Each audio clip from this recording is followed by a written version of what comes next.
Hello everyone and welcome to this live stream of my tips from Sandown on VOBIS Day and also Randwick for day 3 of the championships up there. Looks to be a wet track on both states, but hopefully not too wet in Sydney, but we don't know what it's going to be in Sandown. We'll take a look at the winners from last week.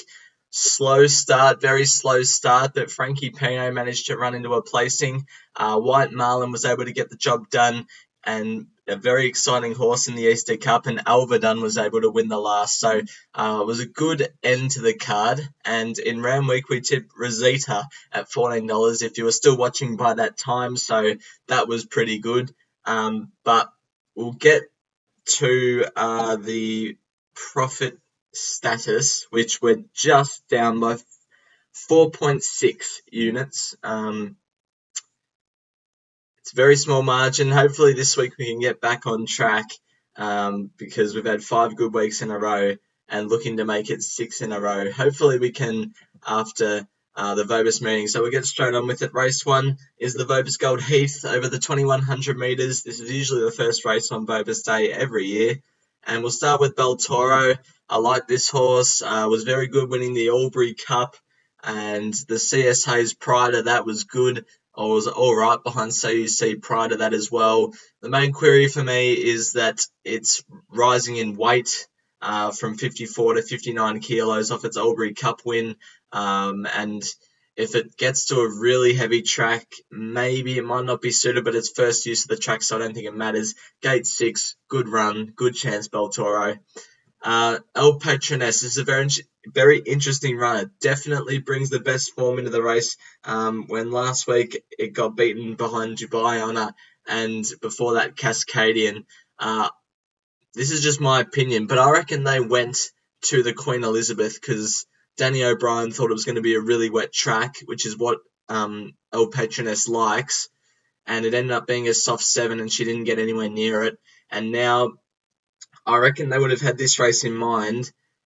They're coming back to Melbourne and they're going to run it in this race. I'm not sure how well, or it's just got a very busy schedule, in my opinion, having to go to Sydney and then a week back into Melbourne. And it gets a sticky map as well. If Riverina Cyclone and Flying Basil kick up, could be stuck wide or forced to go back. So El Patroness, I've got my queries on, but definitely brings the best form into the race. Will John, excited to see it back, but I haven't got it. And apart from that, there's not too many other chances. Torbay Shaw's single figures. It's all right. We'll go to race 1. I'm actually going to have a $10 box Quinella because I couldn't split these two. And I think these two are heavily the two to beat. So we get 1,000% of the Quinella if these two do run first or second. It's boxed, so either of them can run first and second, and hopefully that's the case in the second or the first race.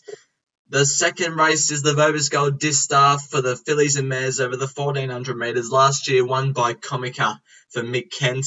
Mega Mia, first up was pretty good in an 1,100 metre mares handicap, down in class, but that also means up in weight. Gate 9, gets to its preferred distance, loves the heavy track, it'll be running on late.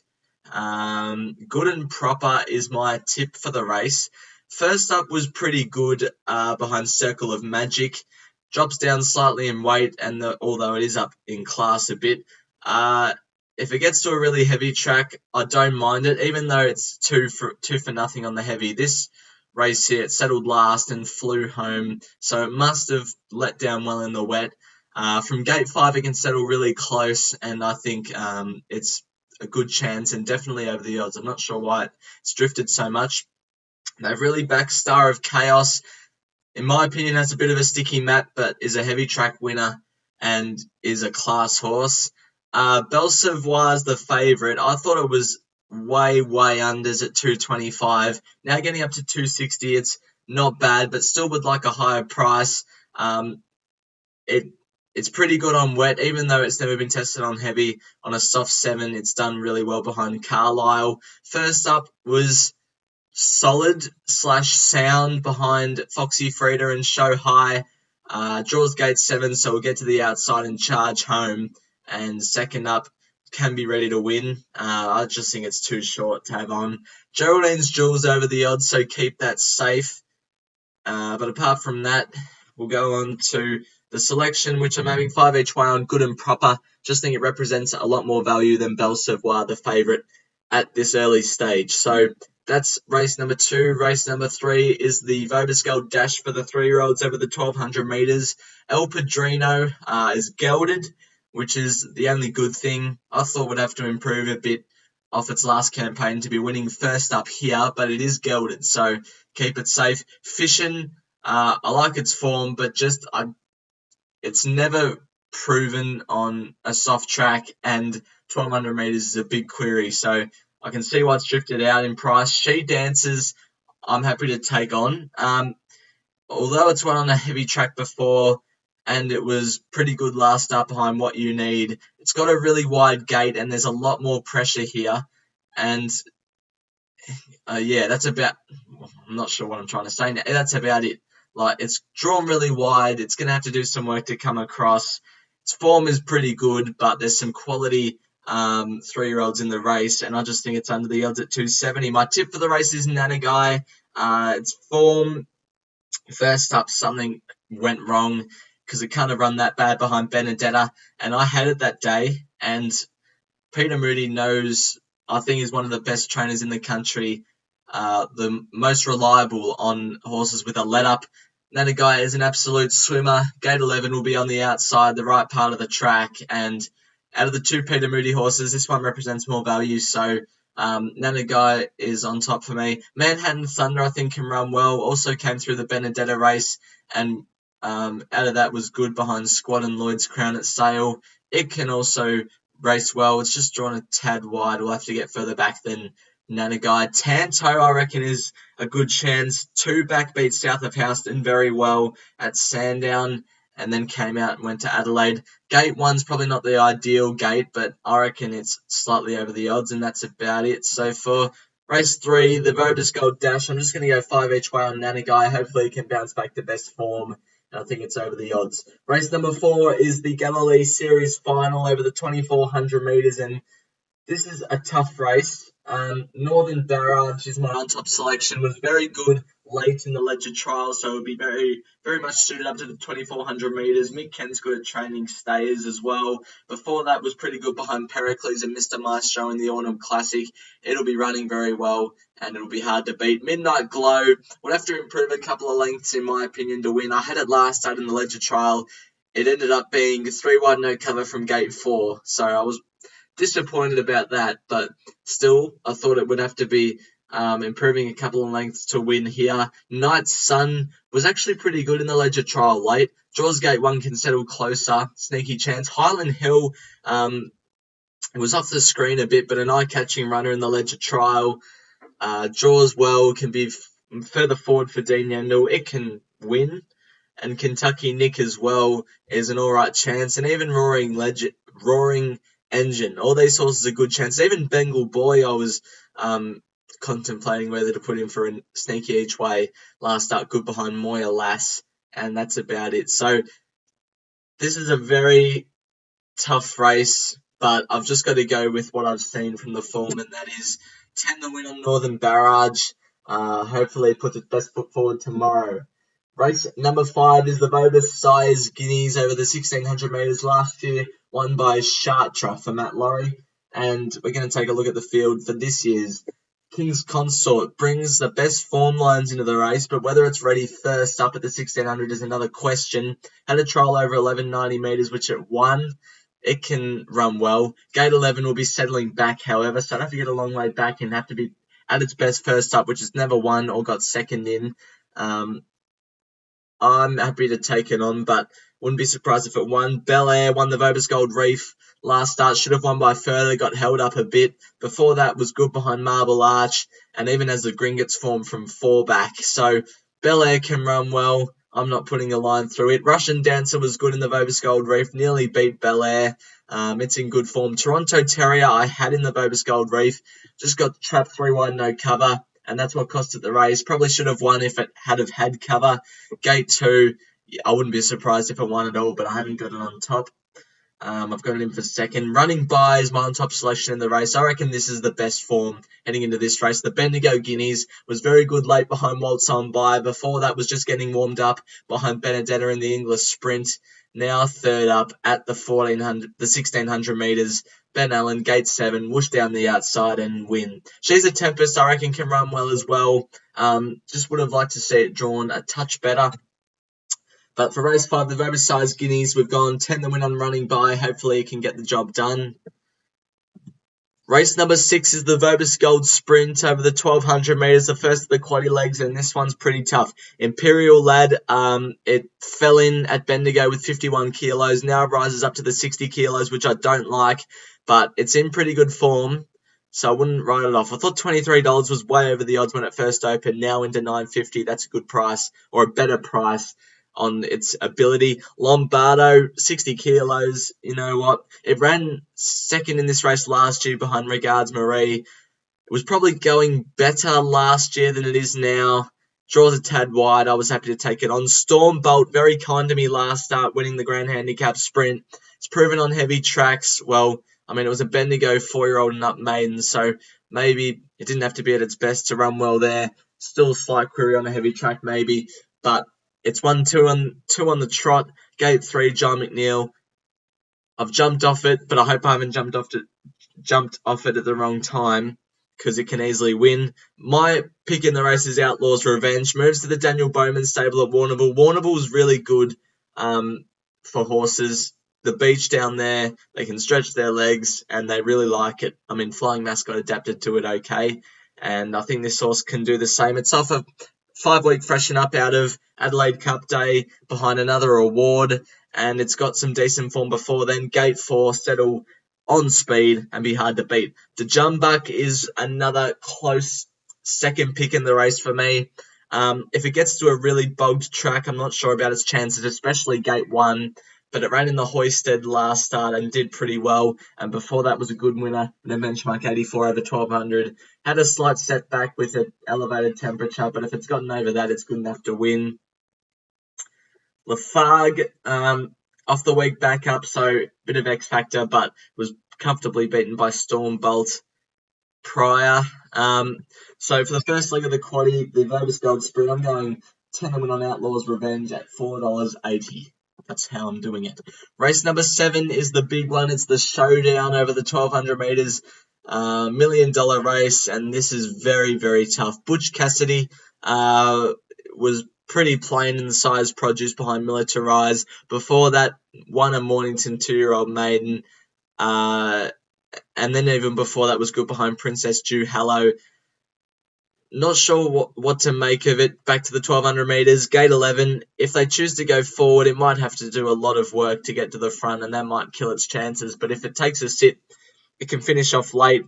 I'm not on it, but we'll see what happens. This is the horse I've got on top, Critique, but I'm not confident. It was an absolute star winning at Ballarat last start. Before that was beaten by Libertad, but Libertad's a pretty good horse. Mickey D is a great jockey. Even though Jordan Childs is really good, Mickey D is a good replacement. Gate 9, for me, is a little bit of a query, because if She's All Shenanigans kicks up and... Oh, who's the other horse drawn outside it? Hold on, let me go back to look at the field. Magic Mogul's the one. If Magic Mogul and She's All Shenanigans kick up, it could leave this horse 3 wide, and around that 1200 Lakeside will be a tad tricky for Mickey D to manufacture, but it brings the best form, in my opinion, or not necessarily the best form, but I reckon its Ballarat run was very good, and it can replicate something like that in the future.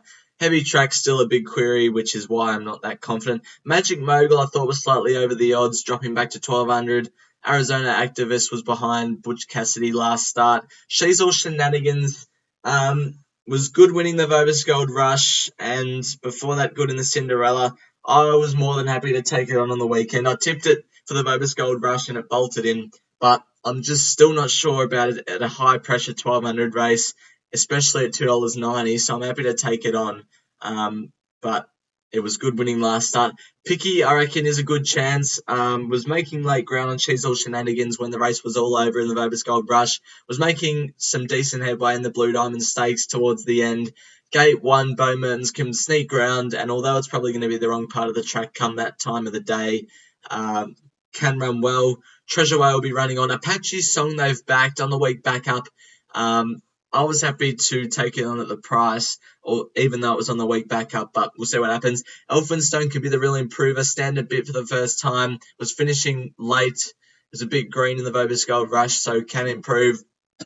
But for the showdown, 7 that went on Critique, not too confident, and 1.5 each way on Picky. Hopefully we can get something there as a little saver Picky.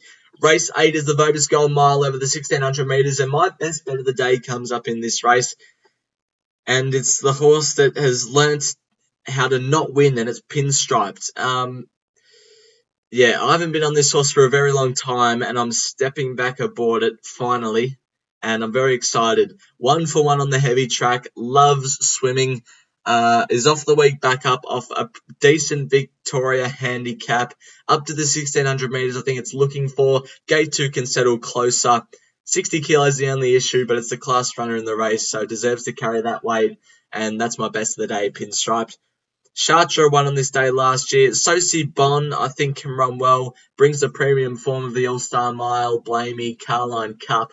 Draws a tab wide, it might have to get a bit further back, might even be behind pinstriped, but it's proven on heavy tracks and it can run well. Voltan, I think, is over the odds. It's proven on heavy track. It's on the week back up. If it can get cover from gate 10, it'll be running well.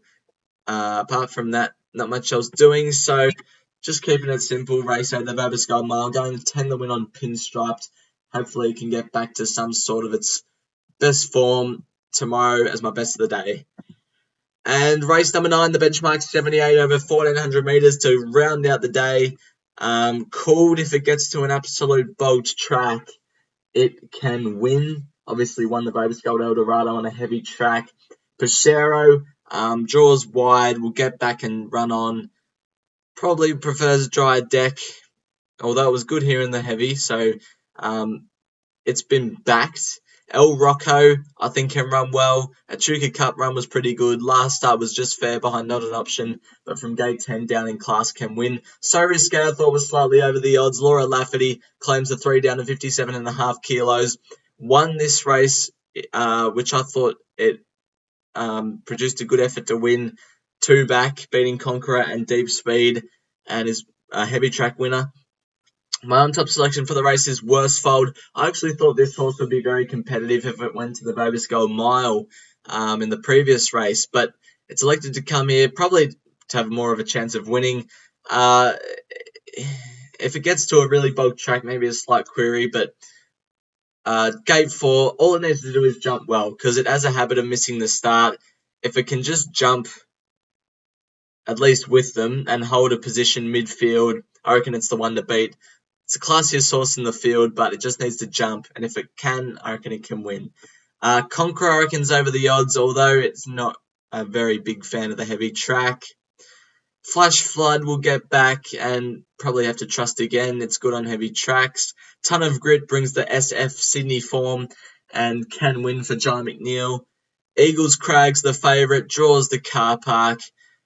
Is unproven on a heavy track or really a bogged soft track, so I was happy to take it on as favourites. Someone mentioned Cyclone Sally, Razzle Dazzle in the comments. Look, if it gets to a heavy 10, it's a good chance, but it will have to improve on these 2 efforts. Although it was on good 3s, I still would have liked to have seen a bit more.